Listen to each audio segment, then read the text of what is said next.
भारत का इतिहास अनेक क्रांतियों, आंदोलनों और संघर्षों से भरा हुआ है, लेकिन 20वीं शताब्दी का एक युग ऐसा रहा जिसने भारतीय स्वतंत्रता संग्राम की दिशा और दशा दोनों बदल दी। ये था गांधी युग। ये युग 1915 में महात्मा गांधी के भारत आगमन से आरंभ होकर 1948 में उनकी हत्या तक फैला हुआ माना जाता है।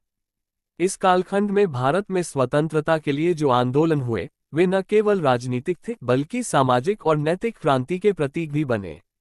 गांधी युग की सबसे बड़ी विशेषता थी अहिंसा, सत्याग्रह, स्वदेशी और नैतिकता पर आधारित जनांदोलन। गांधी जी का आगमन और प्रारंभिक प्रयास 1915 से 1919 तक।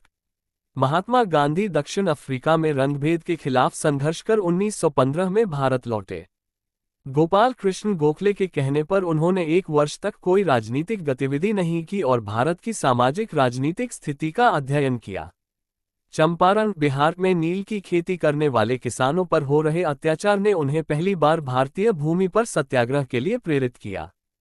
चंपारण सत्याग्रह 1917 की सफलता ने गांधी जी को राष्ट्रव्यापी पहचान दिलाई। इसके बाद खेड़ा सत्याग्रह 1918 और अहमदाबाद मिल मजदूर संघर्ष 1918 ने भी गांधी जी के नेतृत्व की प्रभावशीलता सिद्ध की। असहयोग और खिलाफत आंदोलन 1919 से 1922 तक। 1919 में हुए जलियांवाला बाग हत्याकांड ने पूरे देश को झकझोर दिया। इसी समय तुर्की के खलीफा को हटाए जाने के विरोध में मुस्लिम समाज में असंतोष फैल गया और खिलाफत आंदोलन शुरू हुआ। गांधी जी ने हिंदू मुस्लिम एकता के लिए इस आंदोलन को समर्थन दिया और उसे असहयोग आंदोलन से जोड़ दिया। 1920 में असहयोग आंदोलन के तहत विदेशी वस्त्रों का बहिष्कार, सरकारी स्कूल कॉलेजों और नौकरियों का त्याग तथा अदालतों का बहिष्कार शुरू हुआ।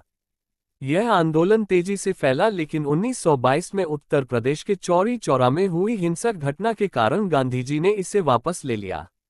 इससे कई नेताओं को निराशा हुई, लेकिन गांधी जी ने ये स्पष्ट किया कि अहिंसा से कोई समझौता नहीं होगा। सविनय अवज्ञा आंदोलन और दांडी यात्रा 1930 से 1934 तक। 1930 में गांधी जी ने अंग्रेजों द्वारा नमक पर लगाए गए कर के खिलाफ सविनय अवज्ञा आंदोलन शुरू किया। उन्होंने 12 मार्च 1930 को साबरमती आश्रम से 78 अनुयायियों के साथ दांडी यात्रा शुरू की और समुद्र तट पर नमक बनाकर कानून का उल्लंघन किया। यह आंदोलन पूरे देश में फैल गया